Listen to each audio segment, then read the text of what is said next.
Hello again, welcome back to Hangar 51. Today we're going to talk about the Airfield T-28. This is the 1450 size T-28 from Nitroplanes. So before I open the box, I just want to say a couple words about Nitroplanes. This is my first purchase from them. I have to say I only have one small complaint. Nitroplanes. They did a Black Friday sale.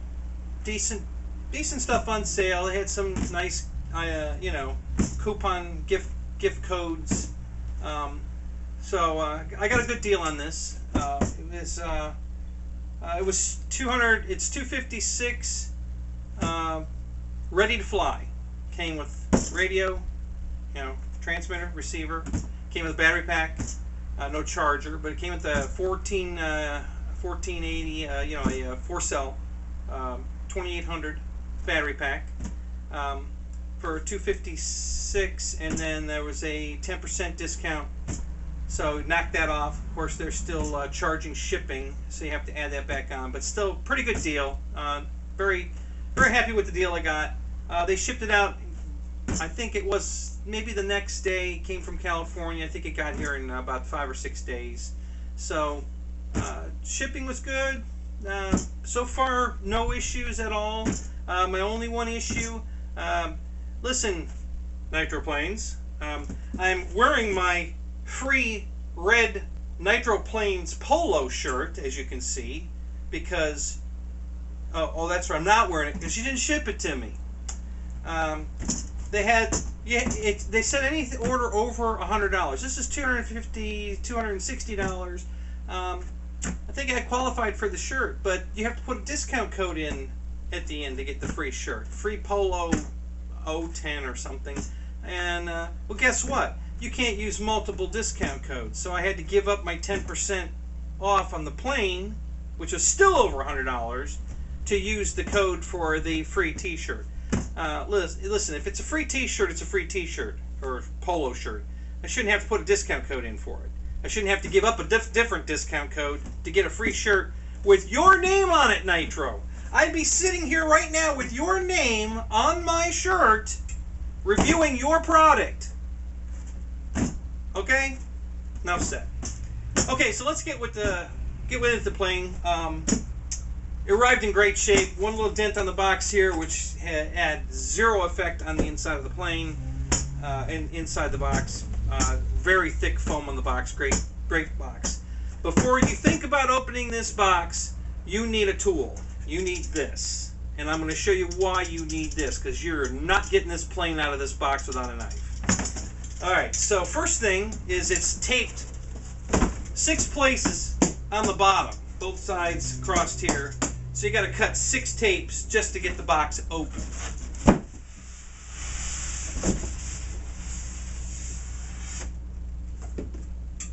Okay, so now we got the box open. Everything's in individual bags. I got it out. I'm gonna be honest with you. It took me 20 minutes to get this thing out of the box. I wasn't gonna bore you with a 20-minute video on getting out of the box, so I'm just gonna show you really quickly. Everything's in a bag. Bag, bag, bag, bag, and then tape. They used a whole roll of, okay, this is a packing with tape. More packing, more tape. More tape. More tape. More tape. More tape. A little more packing. Okay. Oh, more tape. Okay, so everything is taped into the box. Everything except the radio. The radio's in its nice little cubby hole here. No tape on the radio. That's the only thing in the box that didn't come taped in. Everything else individually taped from this end of the box to this end of the box, from this side of the box to this side of the box. Nothing can move in the box. Nothing. And consequently, zero damage to the airplane. I gotta tell you, it's a pain in the butt to get it out of the box, but well worth it, because no damage on the airplane whatsoever. None. Zero. It was perfect. So let's get this stupid box out of the way so I can show you what the airplane looks like. Okay, so here's everything that was in the box. I'm going to go over all of it a little bit with you. First thing I did, guys, you know, and if you've seen my videos, you know I've talked about it. This Duplicolor Perfect Match. I've already clear coated the entire airplane. This whole airplane is bare foam, white bare foam. It's got a little bit of paint on it, but I mean it's mostly white foam. I don't know if you're a dirty guy. I'm a dirty guy. I get dirty just getting in and out of the car. Heck, I get dirty getting in and out of the shower. So to protect the finish, you know, so that it's easy to clean, you know, the dirt's not going to get down in the pores of the foam. I always clear coat my planes. I really recommend you do that. Just it makes it easier to clean the plane. You know, now I can use Windex and a paper towel and wipe off anything, and it's, you know, it's not going to penetrate down into the pores of the foam.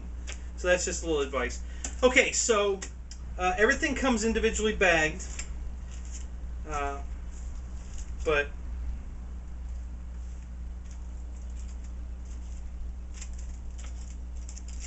nothing's marked. None of the only bag that's marked for what it is the spare parts bag.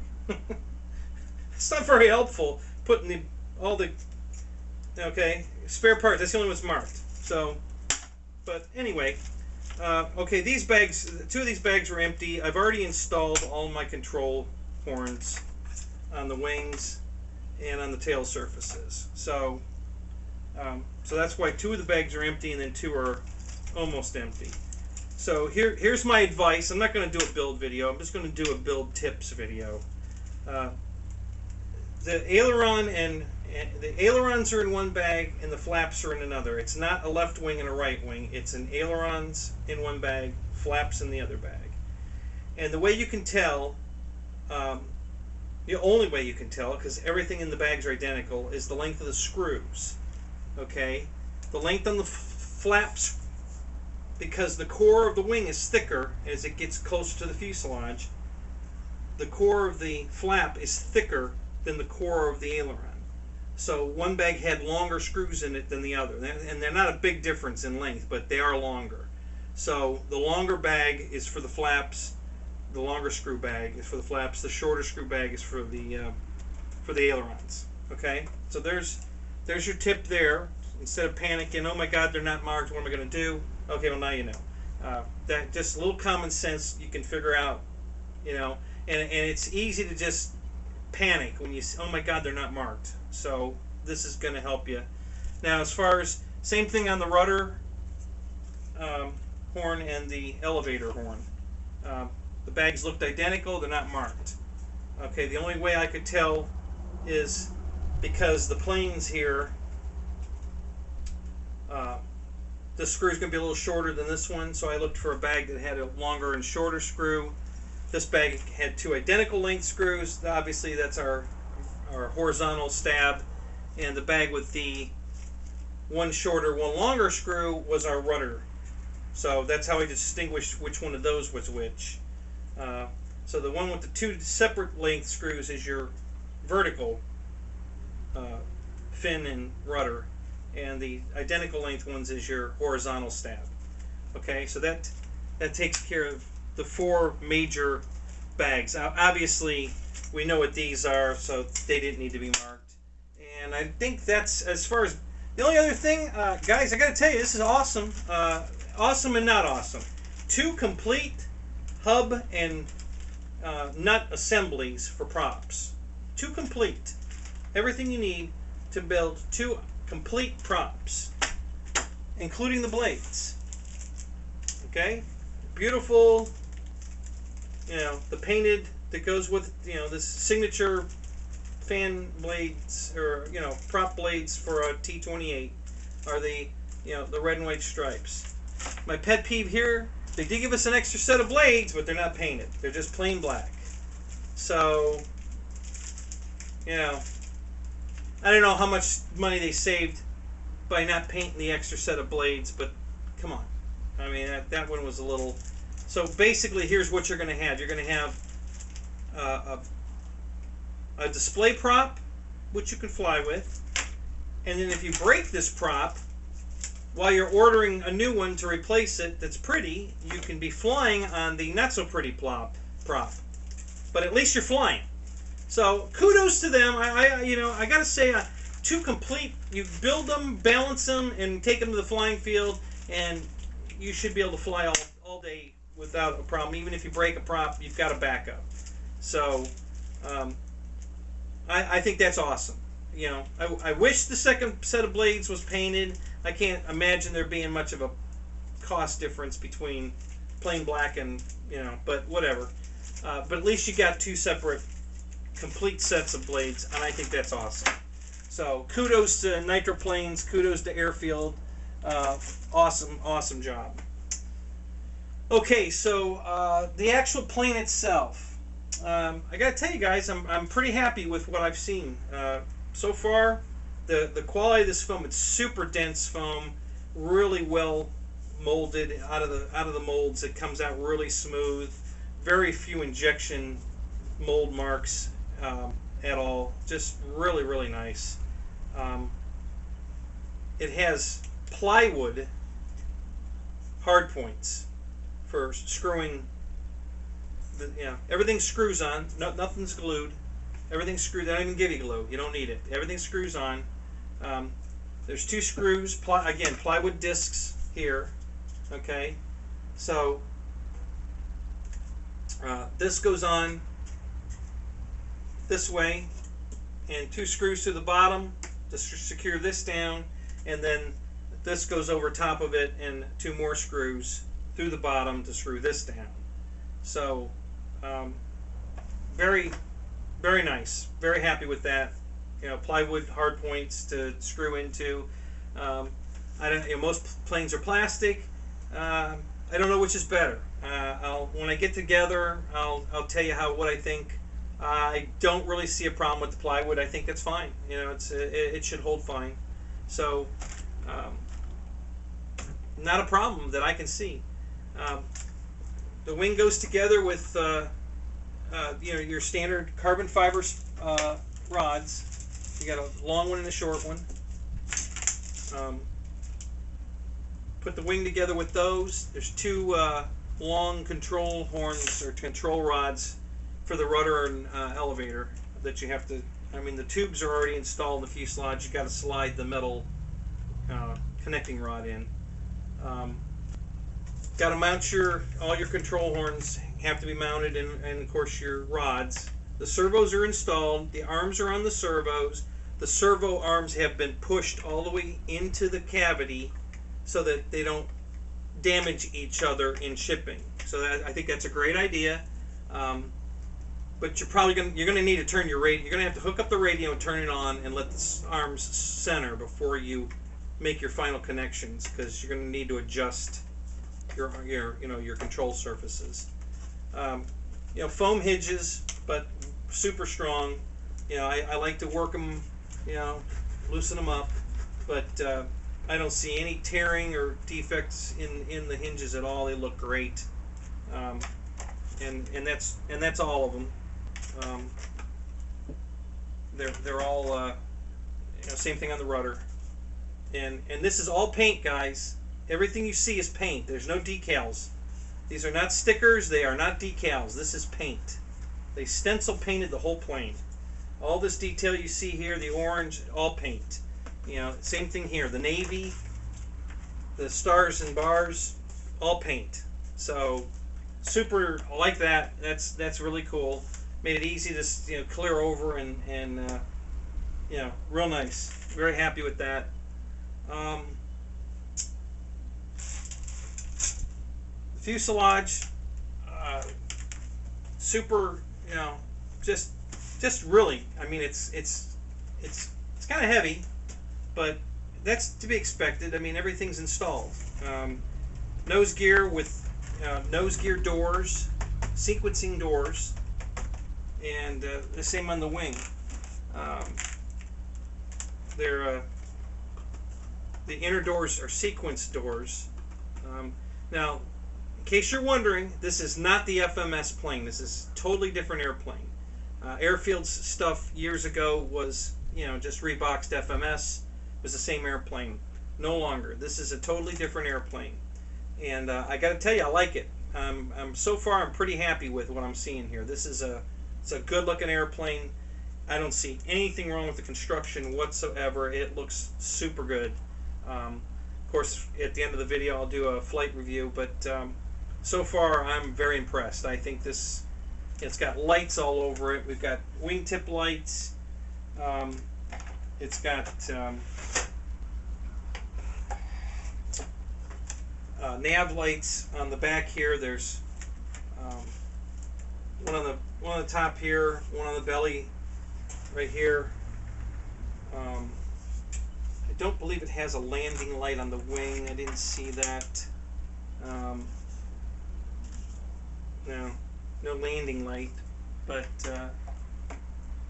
nice. Cockpits. It's got dual gauges on the dash, and that's that's all right. It's got a decent pilot in it. They've actually used the same pilot that comes with the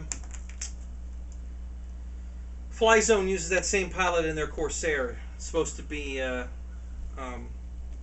Pappy Billington, but same pilot, good pilot. I like the pilot. It's a nice looking pilot.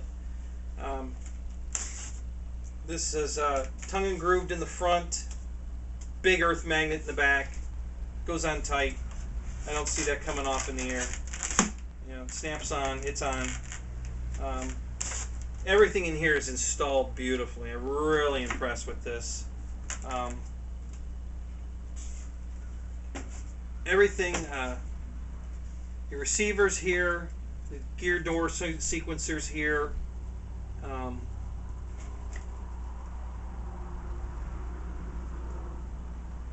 The BEC is taped. Everything's secured in. It's taped to the wall over here.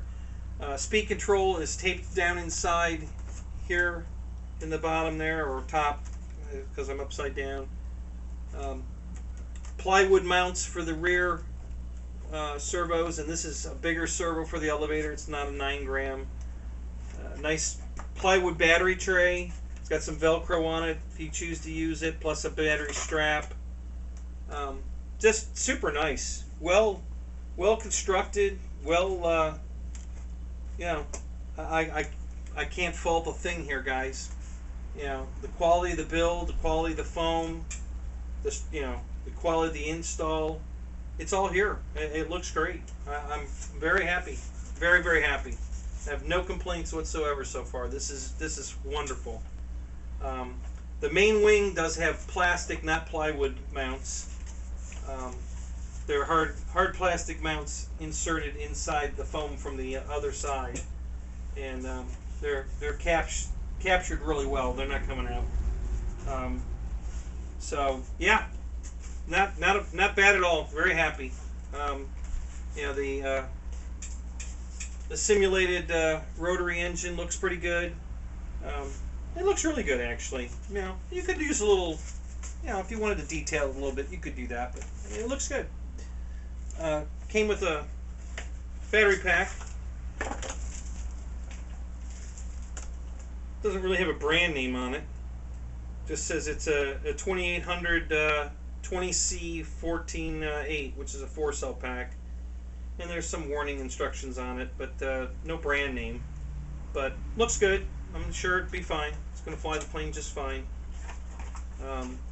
Again, you know, $256 plus 10 off. Of course, you have to add back shipping, but you know, to the door it was, I think, $274 to the door, and came with a radio.